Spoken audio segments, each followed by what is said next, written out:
I was thinking tonight about culture, and I particularly liked Little as Much When God Is in It, the song that you chose, because that is so right. And that's right whether you are in the United States or any other country. That song is appropriate. There are many places that God sends you, and it requires a whole lot of changes for your life. And to go to the city of Manaus in 1967 was a really big change, and I think I have expressed that to you before. But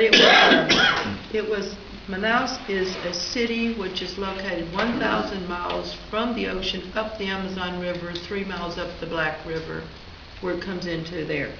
And in 67, it had an approximate population of 90,000 people. It was 50 years or more behind what we would live here in the States at that time. It is 2 degrees off the equator, and so therefore it is hot. It is hot all of the time. It's hot and dry, or it's hot and raining, but it's always hot. The sun comes up at 6 and it goes down at 6. This is really not true in the north, because the further north you go, away from the Amazon and the equator, then you get down south and you have cold weather or cool weather, and you have a different time, longer days, but it's never the same. It's always the same in Manaus. But the culture of the people, we arrived in the city of Manaus on November the 14th, 1967. And just before Christmas. I don't know why we didn't just wait and have Christmas at home and with our family, but we didn't. And we had our oldest child, our only child at the time, turned 3 the first week we were in Brazil. So we arrived there to a very hot climate, and we arrived at Christmas time. Well, being from Texas, Christmas, we don't have white Christmases very often in Texas, but we do have cool weather, cold weather. Mm-hmm. So to me and you, to associate Christmas, you're going to think cold.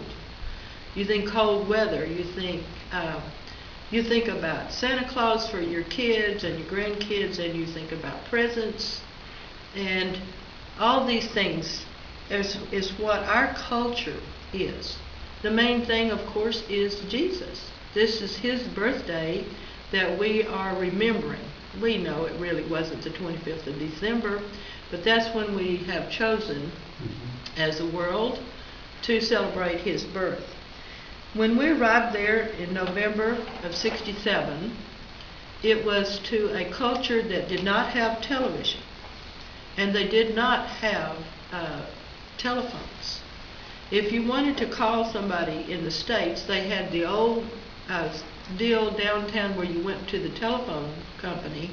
They had little booths, and you would sign up and say, I want to call the States, and you would sit down, and it was done with a 2-way radio.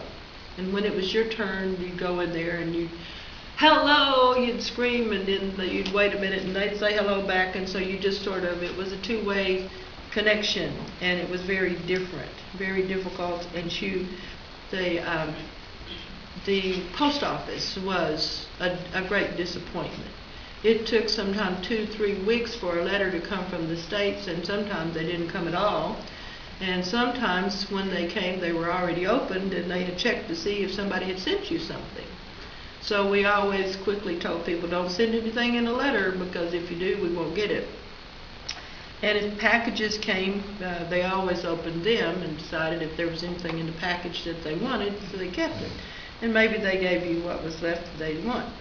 But it was a culture that was very different, and they didn't have Santa Claus. Well, Santa Claus is not completely necessary to Christmas. We like to play Santa Claus, and we do that, and it's what I grew up with, and I don't think it's a bad thing. But they didn't have that. So after we had started our first, we were there for our first Christmas. There were no Christmas trees, and Manaus is in the middle of the Amazon jungle. They call it the Green Hell. And it very is appropriately named because it is that way. It is hot, and it is green, and always green, and the trees don't lose their leaves, and some types of trees do, but not many of them do, and they're not flowering, naturally flowering trees, they're just green. And if you go out very far from the city, away from the noise of the traffic, and you take a little walk in the jungle, you're very much possible you may get lost because the trees are big, and you can get lost in the jungle and get turned around. So we thought, well, what do we do for our child for Christmas? So one of the missionaries was just fixing to go. Did you hear that good Texas word, that fixing to go? You probably say that up here too, but some people laugh at that word. But they were going to go interior, and they were there. So just before Christmas, they went out into their yard and they picked up a dead limb, and then they went downtown and they bought some rolls of cotton, and they stuck this dead limb in a pot, just a pot with sand in it, and they took the length of cotton and they wrapped it, and then they put a few little balls and things on it, and that was the Christmas tree, and it was better than nothing. So it was different. You don't expect these sort of things. You just think, well, I'm going there, that's where the Lord's called me, and everything's going to be great, but you have no clue what is going to be right and what's going to be wrong, and what will be acceptable, what will not be acceptable. This week, for instance, I went and got my hair cut. Well, when I first got to Brazil, women did not wear their hair short. They didn't wear it short at all. They wore it quite long and pull it straight back and all that. And so they kind of looked at me, and it took a little while for me to grow my hair out a little bit. Never did wear it long. They did finally accept my little shorter hair than theirs, but I just couldn't quite do that. But anyway, and black. You only wore black if somebody had died.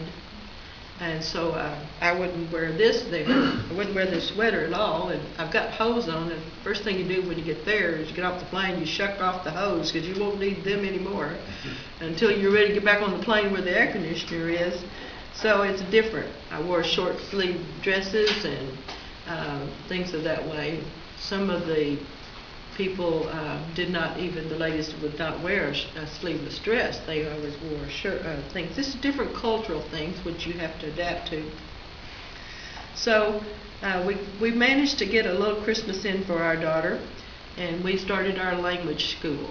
The language school, we didn't have a language school. We managed to get a tutor. And as I've told you before, the language there is Portuguese, which is, of course, from Portugal. And because the Portuguese explorers claimed Brazil as they went up the rivers during the exploration times, and they claimed Brazil. But the word Brazil means redwood, and it's named that because of the redwood trees that are in the jungles, and that's why Brazil is called that. It's a prominent tree that's in the country. So our first language lady teacher, who was she would come to our house. We had 1 hour a day, 4 days a week in language, and we had a book. And she taught us to read in the little first book that like a first grader would learn to read. And that's how we started out with the language. It started raining in about March. It actually rained before then. And one time I really remember, it rained for 2 weeks without stopping. It did not stop. And when it was raining like that, the teacher who came to our house did not come because it was raining. Now, just in a funny little thing, because he was talking about a dozen, I want to tell you a little funny thing that happened. We needed some Band-Aids. Well, there was only one drugstore in town. It was down in the middle of town, so we had a little bit of language, so we went down and said we needed some aspirin and we needed some Band-Aids. And they don't have a word for Band-Aids, so they call it bondages. Bondages is what they call it, so that's what we asked for. So he had a box, and he said, "How many do you want?" And I said, "I want the box." "No, you cannot buy the box." "How many do you want?" I said, I want however many's in the box. I want to buy the box. No, you can't buy the box. So how many do you want? So finally I said, open the box. So he opened the box. We took them out. We counted them. And I said, this is how many I want. Because they sold them one by one. And he couldn't imagine anybody wanting to buy a whole box of Band-Aids. So we did that. Those who smoked in the neighborhood, they would go down to the little corner bar, what we call the bar, is where they sell a little bit of stuff and things to drink and all that. And they would buy one cigarette. You didn't buy the box, you didn't buy the package, you bought one. So this thing of buying a dozen or buying this, they just weren't used to doing that because they just, first of all, didn't have the money to buy much of anything. So they didn't use really the term a dozen for very much stuff.